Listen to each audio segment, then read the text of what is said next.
Hello दोस्तों, स्वागत है आपका इस स्टडी IQ ऑनलाइन क्लासेज में। दोस्तों, आज हम कक्षा 10 का प्रश्नावली 3.1 का प्रश्न संख्या 1 करेंगे इस वीडियो में। देखिए दोस्तों, क्वेश्चन क्या है। आफ्ताब अपनी पुत्री से कहता है, 7 वर्ष पूर्व मैं तुमसे 7 गुनी आयु का था।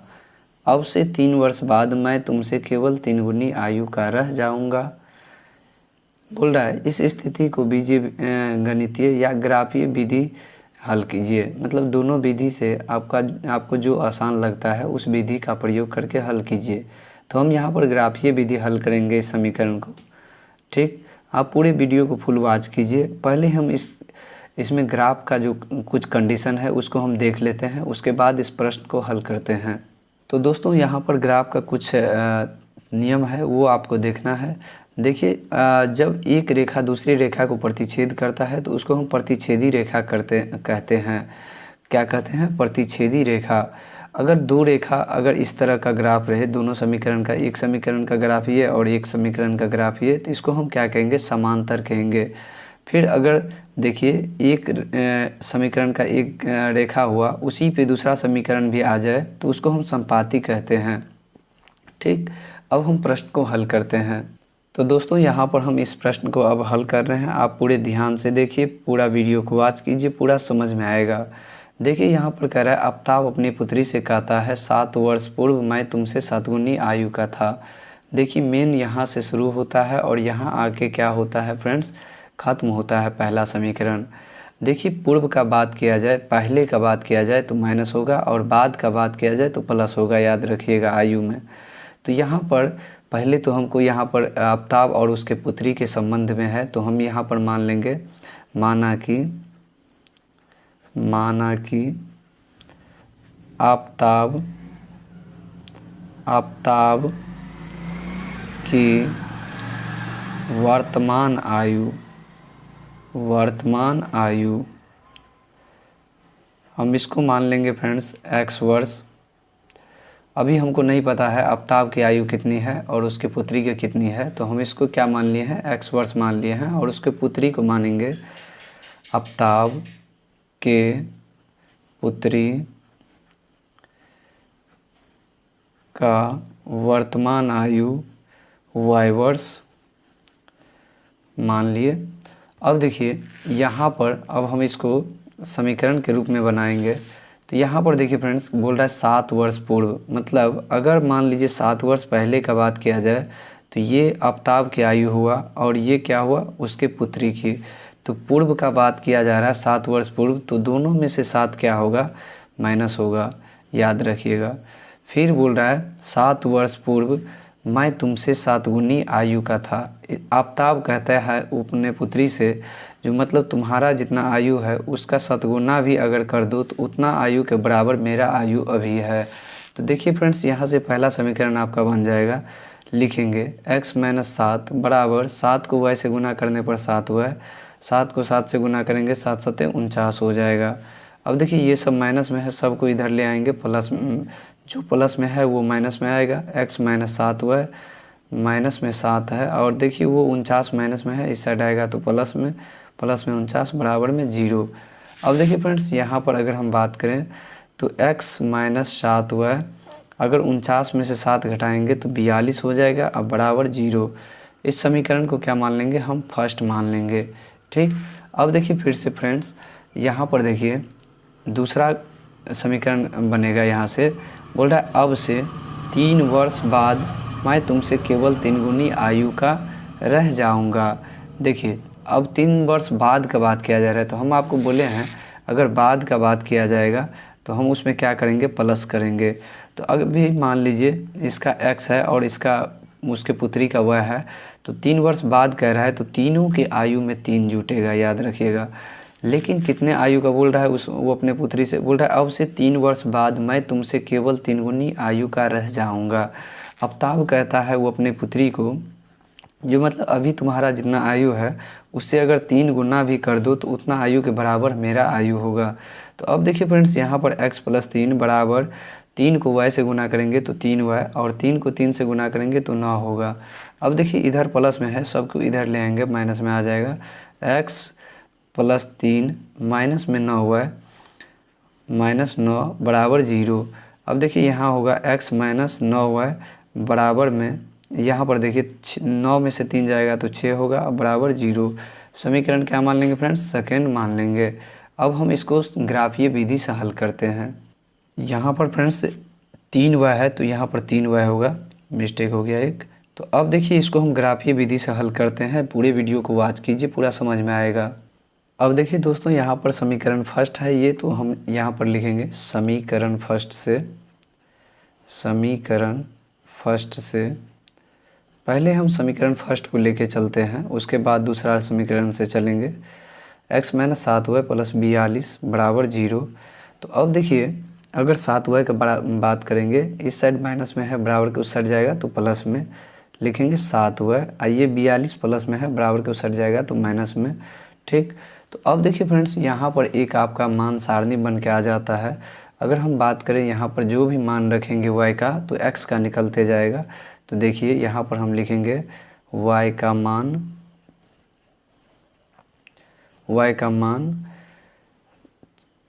देखिए यहाँ पर वो मान रखिए जो कि घटाने पर आसान हो जाए ग्राफ पे सजाने पे। तो हम y का मान 6 ले लेंगे। 6 रखने पर अब देखिए यहाँ पर x बराबर हो गया 7 गुना 6 माइनस 42। तो देखिए 42 7 6 के 42 होगा। अब 42 में से अगर 42 घटाएंगे तो 0 होगा। तो x, y बराबर रिजल्ट आ जाएगा। x का मान क्या आया फ्रेंड्स 0 और y का मान क्या आया था, रखे थे 6।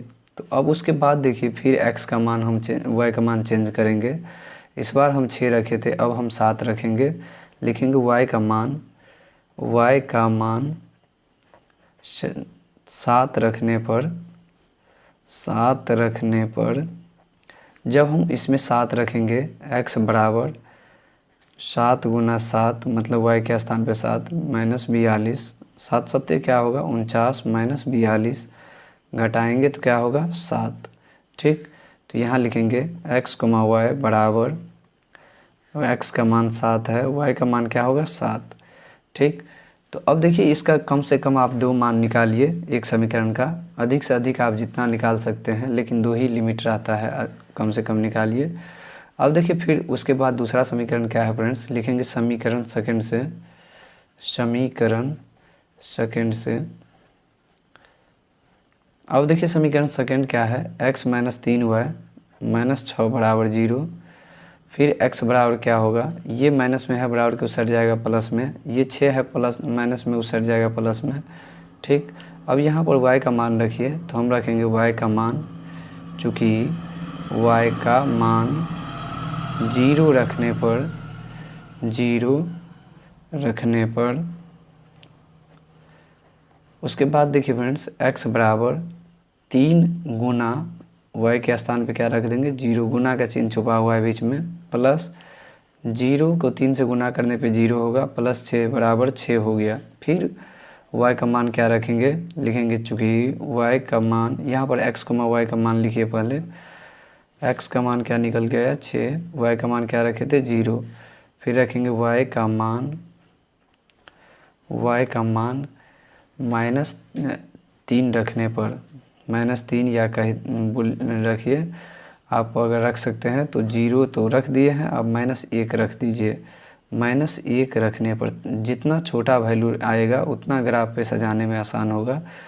y का मान माइनस 1 रखने पर जब हम y का मान माइनस 1 रखेंगे फ्रेंड्स, तो x बराबर हो जाएगा 3 गुना माइनस 1 प्लस में 6। देखिए 3 को माइनस 1 से गुना करने पर माइनस 3 प्लस 6, तो 6 में से 3 जाएगा तो 3 होगा। तो अब इसका जो बिंदु आ गया पॉइंट निकल के, x, y बराबर x का मान क्या है 3, y का मान क्या होगा माइनस 1। अब देखिए इस तरह का जब केस आ गया, तो अब यहाँ पर समीकरण फर्स्ट के लिए सारणी फर्स्ट होगा, जिसको हम क्या लिखेंगे फ्रेंड्स, सारणी 1 लिखेंगे, सारणी 1। उसके बाद देखिए सारणी 1 का क्या होगा, टेबल 1 मान के चलेंगे। जैसे ये हम मान लिए हैं x, इसको मान लिए हैं y। तो अब देखिए x का मान क्या था पहले वाला में 0, y का मान क्या था 6, तो इसमें 6 रखेंगे। फिर x का मान क्या है 7, फिर y का मान भी क्या है 7। तो रख दिए। फिर इस समीकरण के लिए क्या होगा फ्रेंड्स, सारणी 2 लिखेंगे, सारणी 2, ये टेबल बना लेंगे मान सारणी, ताकि ग्राफ पे सजाने में आसान होगा। x और y इसको मान लिए हैं। अब देखिए इसमें x का मान पहले क्या था फ्रेंड्स 6, y का मान क्या था 0, फिर इसमें x का मान क्या होगा 3, y का मान होगा -1। ये हो गया आपका किसका, मान सारणी का मान हो गया। अब हम ग्राफ बनाते हैं, उस पर सजाएंगे। अब देखिए फ्रेंड्स हम ग्राफ बना लिए हैं। ये बीच में क्या होता है, इसको हम x अक्ष कहते हैं और ये y अक्ष कहलाता है। अगर दोनों बिंदु का कटान बिंदु कहलाएगा, दोनों अक्ष किस अक्ष कहाँ कटता है, तो ओरिजिन पे कटता है, जिसको हम O माने हैं। यहीं से कोई भी बिंदु प्रारंभ होता है, नीचे या ऊपर हो, ठीक। तो अब देखिए हम पहला जो मान है वो क्या है, सारणी 1 का 0 है x का मान, तो हम x का मान 0 ले लेंगे, यहाँ आएगा। फिर देखिए y का मान क्या है 6, तो यहाँ पर जाएगा, तो हम यहाँ पर लिखेंगे फ्रेंड्स 0,6 होगा यहाँ पर बिंदु। फिर देखिए दूसरा बिंदु क्या है 7,7, मतलब x का मान भी 7 है और y का मान भी क्या है 7 है। तो अब देखिए इसका देखिए फ्रेंड्स दोनों के किस बीच में आएगा, तो हम इसको देखेंगे यहाँ पर, ये कहाँ आता है, इसके बीच में आएगा। तो यहाँ पर हम लिख देंगे 7,7। अब जब ये दोनों बिंदु आ गया, तो इस दोनों बिंदु को क्या करेंगे फ्रेंड्स, मिला देंगे इस वाले बिंदु को इस वाले बिंदु से, ठीक। तो देखिए ये मेरा पहला समीकरण का ग्राफ हो गया, रेखा हो गया। तो इसको हम क्या कहेंगे, सारणी 1, सारणी 1 मान दे दिए। फिर उसके बाद देखिए दूसरा सारणी का मान क्या है, x का मान 6, तो x का मान 6 हो गया, y का मान क्या है 0, तो ये हो जाएगा फ्रेंड्स 0,6, ठीक। उसके बाद देखिए 3,-1 है, तो x का मान हो जाएगा 3, y का मान होगा -1, तो यहाँ आएगा इसके सामने, तो लिखेंगे 3,-1। तो अब देखिए इस बिंदु को इस बिंदु से मिलाएंगे, तो हो जाएगा इसका मान, जब इसको मिलाइएगा तो इस तरह होगा, सीधा मिलाइएगा, और ये दोनों मान कभी मिलेगा नहीं, ठीक। तो हम ये ऐसे ही बढ़ते चला जाएगा। तो हम इसको क्या कहेंगे फ्रेंड्स, लिखेंगे समांतर होगा, लिखेंगे कैसा समीकरण है, समांतर। इसका आंसर ये हो गया। वीडियो अच्छा लगा हो तो लाइक कीजिए, चैनल को सब्सक्राइब कीजिए और दोस्तों में शेयर कीजिए, ताकि हमारा हर नोटिफिकेशन आपके पास सबसे पहले पहुंचे। Thanks for watching.